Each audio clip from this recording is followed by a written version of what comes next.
Spune-mi, te rog, te afli aici cu mine? În interiorul turnului?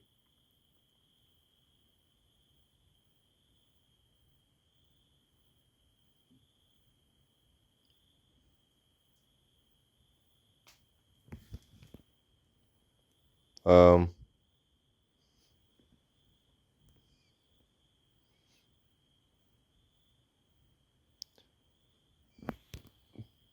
Presupun că da.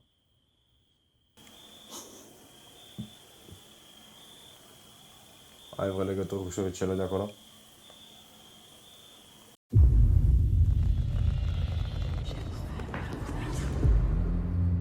Sunt lucruri în lumea asta pe care nu le putem înțelege. Vrem răspunsuri. Ne-am documentat în destul ca să înceapă investigația noastră, cu echipamentul nostru. Așa că doi prieteni decid să investigheze locuri bântuite și abandonate în căutarea spiritelor de dincolo. Rezultatele sunt atât misterioase cât și înfricoșătoare. Asta e dovada noastră în a descoperi misterele de dincolo.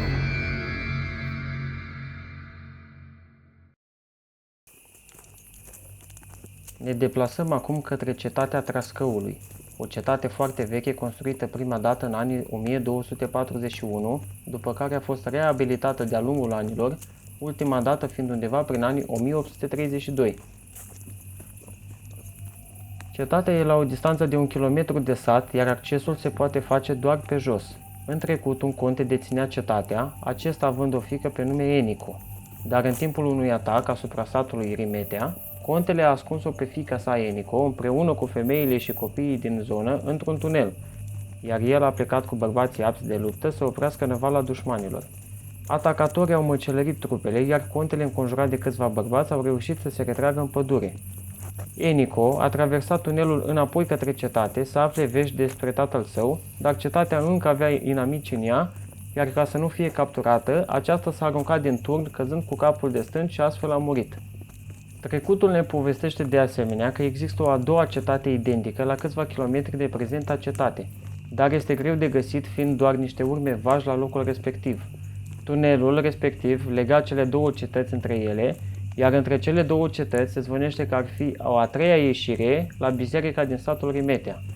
Tot în tunel se zvonește că ar fi o cramă veche de-a contelui, care era mare colecționar de vinuri nobile pe atunci. Noi ne-am documentat și am găsit două legende. Prima ar fi aceea că Enico bântuie cetate și o protejează de cei răi, iar a doua ar fi aceea că cine se duce să caute vinurile contelui nu se mai întoarce niciodată.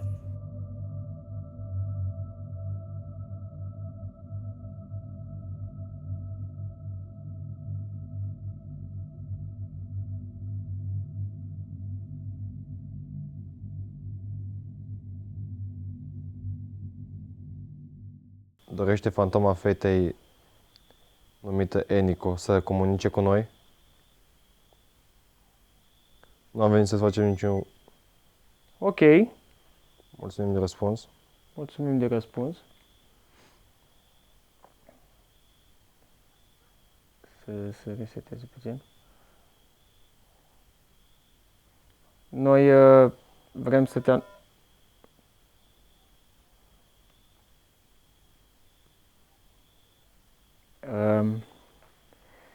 Noi am venit cu scopul doar pentru a comunica cu tine, nu vrem să-ți facem ție sau acestui loc vreun rău, în orice fel. Dorim doar să purtăm o conversație, să zic așa. Este adevărat că este o a doua cetate?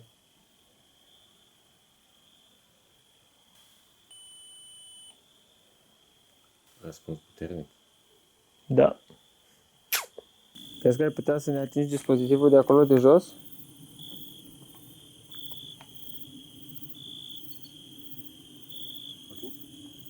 Așa pare. Ok. În caz de chiar te deranjăm, aparent nu te deranjăm, păi atunci putem continua comunicarea cu tine? prin diverse metode care nu-ți vor face rău, nici nouă, nici ție, nici acestui loc.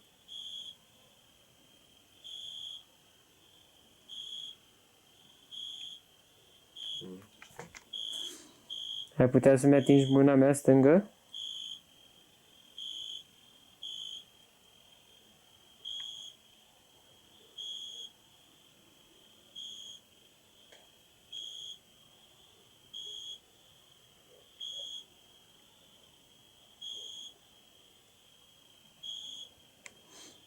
Nimic?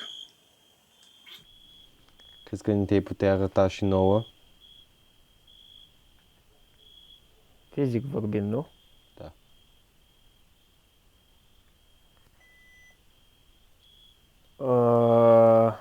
Alin? Eventual te poți arăta în caz de, nu știu, ți-e frică de noi, poate nu vrei să te arăți nouă direct, dar te poți arăta indirect. Avem diferite dispozitive dincolo, la turn, la cutiuța aceea, dacă te putea apropia fizic de ea în vreun fel sau să te poți arăta, nu știu, Sau te poți arăta și în fața noastră dacă ești ok cu asta. provoking 100%. Yes, baby. Ești de etnie maghiară cumva? Pretty solid, ok, mulțumim pentru răspuns. Au scris cineva piratul acolo. Asta văd măcar. Acum am văzut și eu. Boss.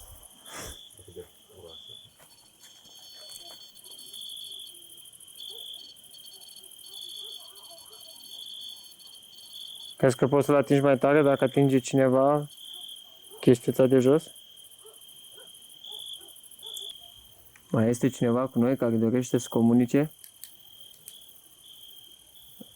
Răspunde, te rog, cu da sau nu, prin verde și roșu, pe acea piramidă amplasată jos.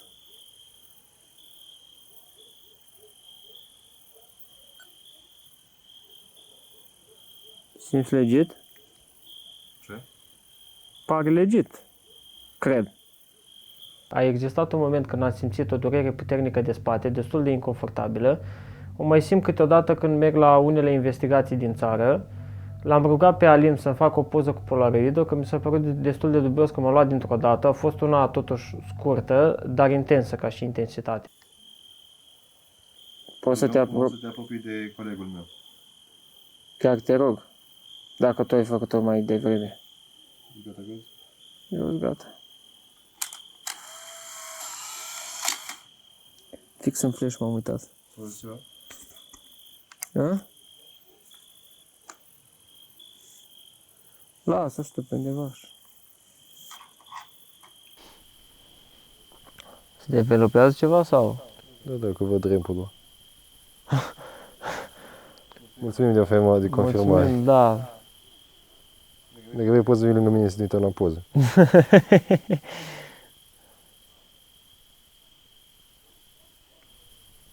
Erau poze pe vremea aia? Nu cred. Poftim? Poze pe vremea aia erau? Poză pe? Erau. Pe vremea aia. Bă, tu ești nebun, deci tu îmi spui mie că ți-au răspuns că da, că erau pozitive. Oi, am întrebat. Vorbeam cu tine, dar bine. Nu era așa târziu, îți dai Eu seama acum că nu mai a vorbesc cu fost. tine, vorbesc doar cu Enicu. Plus că noi am folosit un aparat care oarecum se folosea și atunci. Bine, nu aparat de genul ăsta, dar era pe timpul știi, ăla. de ăla cu tripod mare, cu... Știu, cu camera obscură sau cu ce avea. Exact, exact.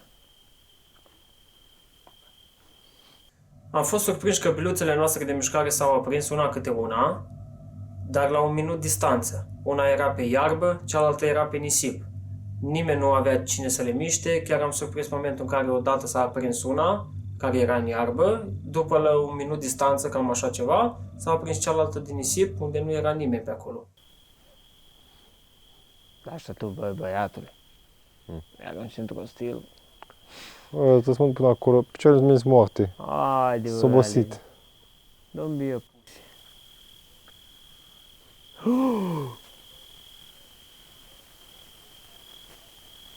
Mulțumim pentru răspuns. N-am E- uitat de ea în caz de... E în iarbă. Da, n-ar avea ce să o miști dacă o pui așa. Efectiv, eu nu văd de aici. Ai putea să o atingi pe cealaltă totuși? Poate bună, e ca seară. Story time. Adică povestire. Aseară am încercat să mergem la un castel să facem o astfel de Investigație. investigație, să încercăm să comunicăm cu cineva. Bă, ești nebun.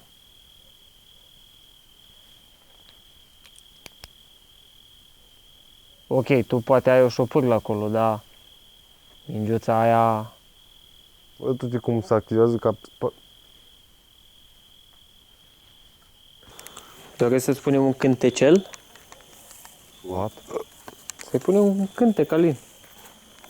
Dai seama, de atâția ani, pe vremea aia, cântecele erau baza.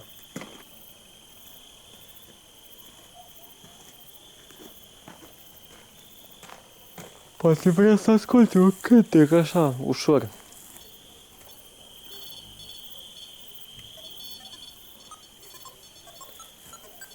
Bă, Nu știu, nu știu, nu pare că știu. nu pare, dar... Deci e dereglat așa.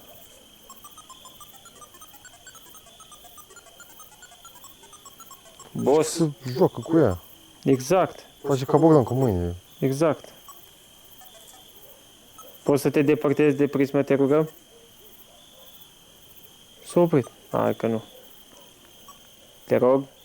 Poate să ne cântă un cântecel cu prisma. Bă, nu m-am gândit la asta. Doresc să ne cânti cumva prin prismă? Ai putea să încerci prin REM-pod? E mai muzical ca idee. În momentul acesta chiar încă credem că spiritul cred că a încercat să ne cânte ceva prin intermediul dispozitivelor noastre, care sunt pe bază de sunete, bineînțeles. Atât prisma cât și REM-podul sunt bazate pe un fel de cutie muzicală, care schimbă tonurile. De fiecare dată când te apropii din ce în ce mai mult, tot îți schimbă tonalitatea. Dacă dorești să mai comunici cu noi, te rugăm Wow, tot aici. solid. Plecat de aici, tot acolo.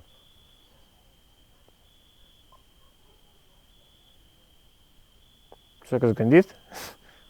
Nu, stai. Adică presupun că mi-au confirmat că plecat de aici, tot acolo. Presupun că asta a fost. Mulțumim de răspuns. Te deranjăm cumva? Începem să te deranjăm.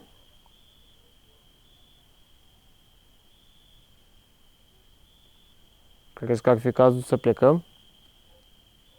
Am comunicat destul pe seara asta?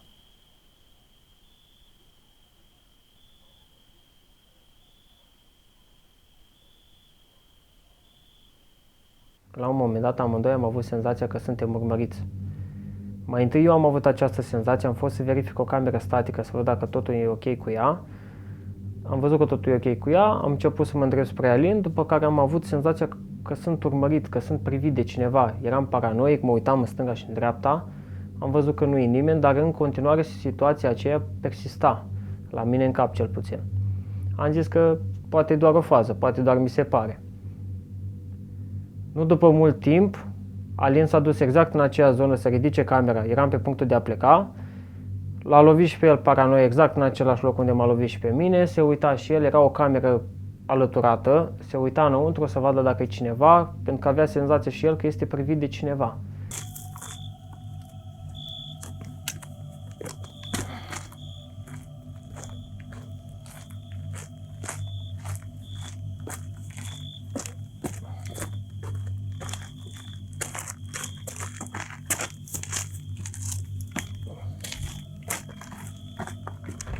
Era aici? Nu. Aici. Ok, oare.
Ori și cum noi am verificat să nu fie nimeni altcineva cu noi în prezența investigației și totuși nu am găsit pe nimeni, dar senzația aceea era destul de dubioasă.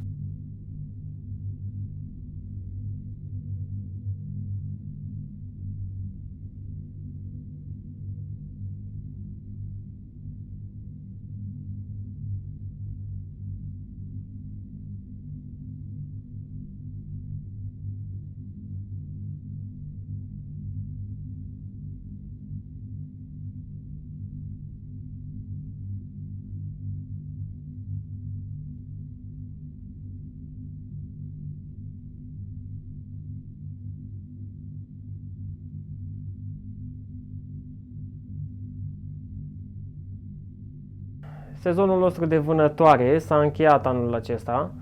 Din păcate nu mai avem nici buget și nici timp pentru a face acest lucru, dar de la anul o să reluăm această activitate în forță pentru că vrem în continuare să căutăm misterele de dincolo.